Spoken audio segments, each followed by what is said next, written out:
Are you tired of the starter home? Cause I sure am. That house is a piece of trash. I'm just kidding. So today, we're going to build a beautiful starter home because I'm honestly just sick of looking at the same piece of trash that everyone deletes in the first 5 seconds because no one wants it. So with the starter home, I do have 3 goals in mind. First of all, I do want to maintain the original starter home's exterior appearance, the color scheme, the facade, the gardening, very simple, so no decal trees. Secondly, I am going to provide the same amenities in rooms that the existing starter home had, so that means I'm going to make sure there is a bathroom, a bedroom, a kitchen, and a living room, and just trying to keep the same layout. So I'm gonna have the kitchen and the living room be very open concept, flow into each other, just like the original starter home. And lastly, I do want the interior of the build to actually look completely different from the outside. I don't really like the original starter home's interior at all, so I kind of want to gut the whole inside and make it look like the inside is a whole different house compared to the outside. I think it gives a really cool optical illusion. But yeah, as you can see, I've already started building. Oh wait, oh my god, I forgot to set a timer. I'm making food right now, and I just put it in the air fryer, and I forgot to set a timer. Okay, I'm gonna assume it's already been 4 minutes, so 30 minutes. Okay. What was I saying? I don't really want to say too much about the build because I think build talk is pretty boring. So anyway, I'm gonna fill you guys in on what's been going on. Here's my, we'll say like bi-monthly life update. I'm trying to remember my last commentary video. I think it was at the end of May or June. During this month, I actually went on a cruise. I posted on my Instagram and someone commented, "Bro is always on a cruise." So my sister just turned 23. So we went on a cruise to celebrate her birthday. It was just me, my mom, and my sister. In the past, like every family cruise that we do, it's usually a 7 to 8 day cruise. And it's on a relatively big ship, just so you have a lot to do in those 7 to 8 days. And the thing that's nice about cruises, as I think I've talked about this before, but my siblings and I, we all do our own things. Like I like to sit at the pool and read. My sister likes to go walk. My brother likes to go make friends or whatever, find his cruise bay. And I'm like, okay girl, like do what you want. So this time it was really weird because we went in July. I've never done that. And it was just me and my sister and my mom. And the ship we went on was relatively smaller because it was only a 3 to 4 day cruise. When we booked the room, it was supposed to be 2 queen beds. We got in the room, there was 1 queen bed, and I was like, oh, where am I supposed to sleep? Because I'm the middle child, so obviously like the oldest and my mom, they get the bed. They were like, oh, we asked the room attendant, and he was like, oh no, there's a pull down bunk bed. So there was literally a pull down bed above the queen bed, so I was sleeping on this cute little bunk bed. Oh my lord. Dude, it's not even that bad. Like, and then my mom got worried that I was gonna fall off the bunk bed onto their bed. Like, what? Because when I was little, I used to roll in my sleep. Like, I don't do that anymore. Maybe I kick a few times, but how am I gonna roll off a freaking bed? I have experienced you a million Yeah, I don't do that anymore. Okay, keep telling that to yourself. I believe you. Because you're freaking delusional. No. Honey, I gave birth to you. You were inside of me. And it was actually really comfortable. Like, my mom was hyperventilating the whole time. She thought I was gonna like suffocate, and she thought the bed was gonna collapse on us, but it didn't. It was fine. Which I honestly didn't mind sleeping in the bunk bed because I'd wake up to a nice little ocean view. Most of the time I was sitting at the pool reading, and then my sister was walking. My mom was also walking. I think it consumed like 10,000 grams of sugar because they serve lemonade on the cruise. Oh my god, it's so good. But we're going on another one in September. I was like, what the heck? Because my brother, he's going in the Air Force. So my family was like, okay, let's do another one before he leaves because we don't know when we're gonna be able to do another one. When you're in the Air Force, you sign for 6 years. So we're like, okay, let's do it in September. And I was like, oh no, I have school. I have to email my teachers and I'm gonna miss stuff. But it's a cruise, so like, who cares? I don't care, I'll miss school. Thankfully, because school starts end of August for me, so it'll still be around like the beginning of school just starting, so we won't get into anything too deep. It only gets bad when it's during midterm season or finals. Then I'm like, okay, I really can't miss school. So we'll see. But I'm also missing school to go to RDC, the developer conference. But anyway, back to what I was saying. So like, as I said, my brother's in the Air Force. So my best friend, one of my online friends, well, I don't even know if I consider her an online friend anymore because I met her in real life a few times. So like, we're good friends. She went into the Air Force this past summer. The only way you can communicate with people when they're in basic training is you have to send them letters. So I use this app called Sandbox and you just send letters through there. But they charge you money for each letter. So it was like $60 for 12 letters. And those letters are important because when you're in basic training, like, I don't know if anyone in the comment section or who's watching this video has been in basic training, but you don't really get communication with the outside. Like, all you get is those letters and you're just around the people that you live in your dorm with. So I would try to send her so many letters and like write life updates because we usually called a few times a week, just FaceTiming like as friends do. So I was like, okay, I need to still update her on what's going on. I would pretend to write a love letter to her. People in the old times, they would write love letters to their lovers. I was doing that. I was like, this is a love letter to you. I miss you so much. We would just write stuff like that. Oh, also, my last video, besides the vlog, when I built the school, everyone in the comments was like, Noelle, is she really gonna finish this build? I don't think she's gonna finish finish it. Listen guys, someone in the comments gave me a fantastic idea. They were like, Noelle, you should finish the school when the school update comes, because then there's gonna be school items. And I was like, that is a great idea. Not just because I get to procrastinate doing it, but because there'll be new items. I definitely will finish it. You know, maybe I'll just box off a few rooms so I don't have to do them, but I'll definitely force Isaac to help me. Annex will probably be there for comedic relief, and I'll get some other people to help me too. So I'm not putting it off. I swear I'm not putting it off. I'm just waiting for the school update, because the school update was supposed to happen originally in August. When I posted that video, I thought it was still August, and everyone was like, Noelle,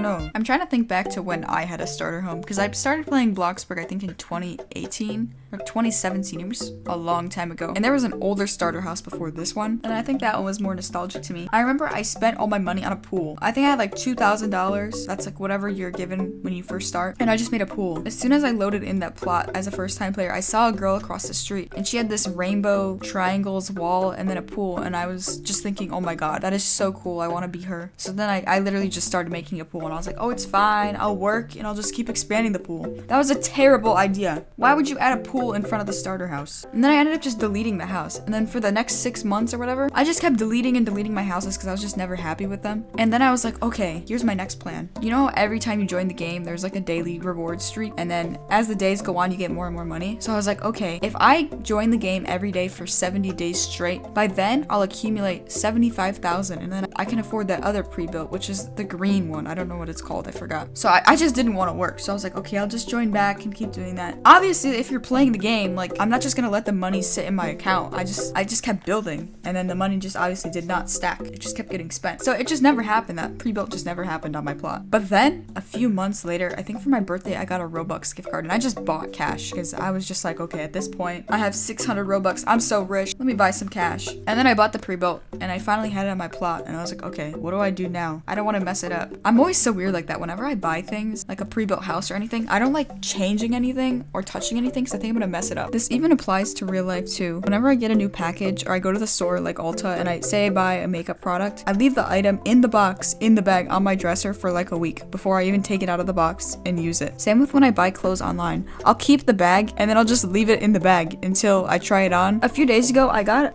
this crazy gift from Roblox. It was a Dolce & Gabbana perfume, beach towel, beach bag type of thing. It was so cool, but I didn't know what to do with the box because the box was really high quality, but again, it was a huge box, so like, what am I supposed to do with it? I didn't want to get rid of it because it was cool, so I left the perfume and everything in the box for like a week before I decided, okay, maybe I should actually recycle this box and get rid of it, because like, seriously, what am I gonna do with it? Anyway, I just took a break and I was eating pretzels. These pretzels I found through Southwest Airlines. So when I went to when I went to Florida with my sister in May, we took a Southwest flight. Usually we take, I don't know, JetBlue, United, American, the other ones. And usually on those flights, they don't have Dr. Pepper. They don't have, I don't know, the niche things I like. Some places just don't carry Dr. Pepper. But Southwest, they had Dr. Pepper. I was like, oh my god, this is the best day of my life. I love Southwest now. And then they were handing out food. And usually JetBlue, they'll just give you goldfish and nuts and whatever, Biscoff cookies. But on Southwest, they gave you Oreos and they gave you these pretzels. Oh my god, those pretzels were the best thing I've ever tasted in my entire life. Like, those pretzels are so good. It's a small company, small business, and I think they just partnered with Southwest to get more exposure, and let me tell you, it worked. I think I order a bag of those pretzels once a week because I just eat them. I ration them every single day. They're just so good. Even when I have lunch or something, I look forward to eating the pretzels a few hours after my meal just because of how good they are. So I'm just grateful I took that Southwest airline flight because now I have a lifelong snack I'm always going to buy. When I first ordered them on Amazon, it would say it would take a week to ship, but now it says it'll ship the next day. I think they started loading a local warehouse because they know I'm buying it. Anyways, I have another update about my UGC because I think I talked in my last commentary video about it, how I keep getting banned. For anyone that didn't watch that video, I make UGC bundles, which are just like character morphs, I guess, that you can buy in the catalog, and I get banned very often on my main account because of them. Roblox moderation is just really bad. They have an AI model that does auto moderation from time to time, and it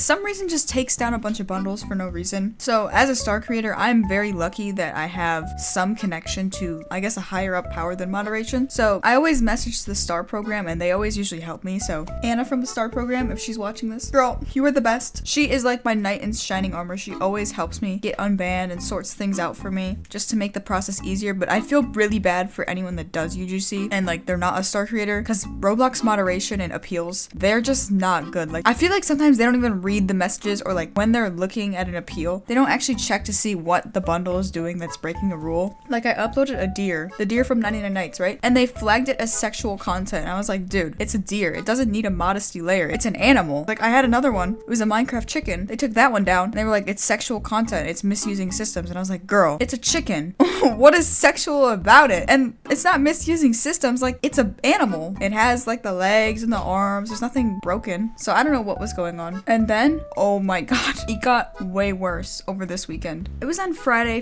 night. I was like, okay, I'm so excited to play Grow a Garden. The event's tomorrow. I'm gonna just play a little bit now. I log into Roblox. I'm banned. And I'm not banned for just one day. I'm banned for 3 days. So I was like, okay, I'm gonna appeal the bundle, whatever. It wasn't one bundle. It was 25 bundles. And I was looking at the bundles that got banned. They weren't even bundles that were on sale. They were all bundles off sale. And I don't know if anyone uses Twitter or keeps up with the UGC bundle community, because I was like, why is this happening to me? So I just checked Twitter, and other big UGC creators like Clockset, Reverse Polarity, they were having the same issue too. Like Roblox moderation was taking down bundles that were never on sale. Sometimes I'd upload a bundle and it would just look weird. Like I'll show you guys. So for example, I have these crumble cookies. These are the ones that I published, right? And then these are the ones I didn't, because the thumbnail is really weird. Like see how one eye is bigger than the other? And then this one you can't even see the eye. I was like, what? So we re-uploaded them, and then they ended up taking down a few of these. I got most of them back up because they were saying it was misusing systems or breaking rules. And I was like, girl, it wasn't even on sale. What are you talking about? And then this one, this is a Steal a Brain Rot bundle. It's the classic orange color. I'll show you a picture. I have a render of it. This funny little guy. Some reason, he is the only one that ever gets taken down. The rest, these all stay up. Like these are all fine. It's just always that orange one. Yeah, here you could see they've been nuking my account. I have this octopus from Grow a Garden. They've taken down every single other variant of it. There was one with a pixel, a blank one, a recolorable. They just keep nuking my account. And then like, look at this. Like what? This one was never on sale and they took it down. They took down this one. This was the cooked owl. I'll show you this one too. They took down this cooked owl. Oh, anyway, so today it's Monday, right? On Thursday, I'm going to the Weekend concert. Guys, the vacuum is on, but just pretend it's not. So anyway, I was at lunch with my mom. So I was telling her I'm going to the Weekend concert, and she's like, who's the artist? And I was like, The Weeknd. She's like, no, not when it is. Who's the artist? And I was like, bro, it's The Weeknd. Like that's his name. And she was like, oh, okay. Last year when he toured, I didn't go because the tickets were pretty expensive. I was like, you know what? It does not matter. I'm going anyway because I really want to see The Weeknd live. I love his music. So I always go to the Toronto concerts, and he's playing there like 5 days.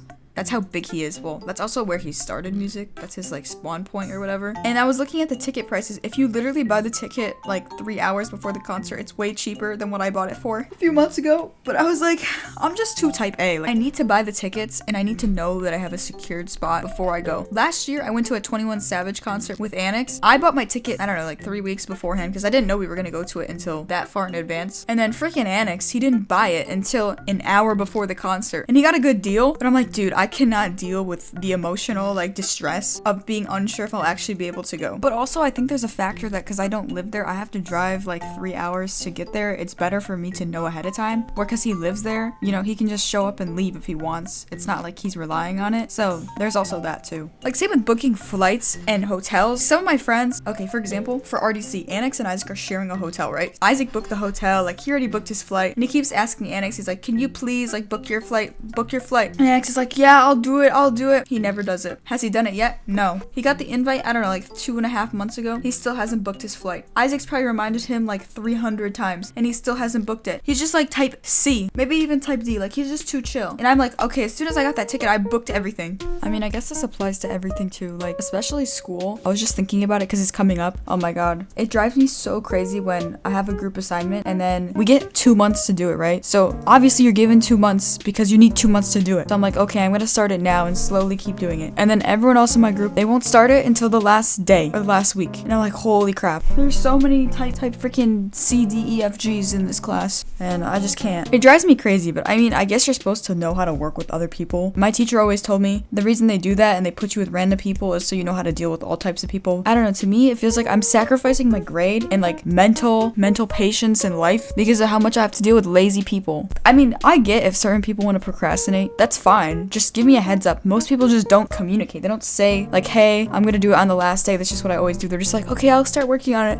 And then they don't. It drives me so crazy. As you could tell, I'm quite passionate about this. I'm gonna tell you a story about this girl, the worst group project member ever. You know, I'm even gonna name drop her because I don't think she'll ever see this video. Dakota, it's on site if I ever see you. Anyway, so we had a group project to do, and I had her in a class before this. I literally made a whole commentary video about her and like how she's awful as a group partner. So I don't even care. I have full rage about her. We had a group project last semester where you have to go to a site and then document things going on. She didn't go to the site. Like, she lied about the whole thing and her whole observation. So when we presented about it, there were people that work for the state and they did this for a living, and they called us out mid-presentation and said, where did you get this information from? And I was like, dude, you're embarrassing me so hard right now. Like, what are you doing? And then we had another project where we had to redevelop a space. It was an old football field, but now it was just empty because my school has 2 campuses. The new campus has the football field now, and the old one is just grass. They just made it to grass and trees and whatever. So we redesigned it, and I basically made a sketch, and I was like, you definitely didn't go to the site because it doesn't look like that. She said she was gonna do it, otherwise I would have never gave it to her. And she was like, yeah, sure, I'll get it to you by this day. And I kept texting her because it was around like 3 days before it was due. Mind you, she had 2 weeks to do it. And I was like, hey, how's it going? Do you have any progress? No response. I texted the next day, hey, how's it going? No response. And then the third day, the night before the project was due, she sends me a rendering. And now, mind you, it looks absolutely nothing like the sketch I sent her. And she's like, I used AI. And I was like, bro, oh my god, why are you using AI? It looks nothing like it. It's very obvious it's AI. What are you doing this whole time? And I was like, dude, I literally told her, just stop what you're doing. I'll do the rest of the project. So I did this whole project in one night. I did not sleep at all. And I had to send a very long email to my teacher saying she does not deserve a good grade. And honestly, like, if she was nicer about it and she communicated and was like, hey, I don't know how to do this. Like, can you do it for me? Because I really didn't know how to do it either. I ended up watching YouTube tutorials to figure it out. Because this class was kind of like you learn it on your own. It was just really infuriating because she waited till the last minute to tell me. And I was like, bro, you could have told me this earlier. I did it all. I don't know what grade she got on it. I got a good grade, even though part of it was literally botched. Like, I built part of it in Bloxburg on a horrible scale. It looked nothing like it because I just didn't have time. But when we did the presentation, like, she literally stood there silent the whole time because she didn't know anything about it. As you can tell, this very much irritates me. That's just group projects for you. There's always just gonna be that. Every single time I've been in a group project, I've never had a good experience, except for once. I had one girl last semester and she was so nice. We became friends after. She was so easy to work with. We would just text each other and do it at the same time, and it was so peaceful. Like, that's an ideal group presentation. But that's so rare. That's like 1% of every school project. That never happens.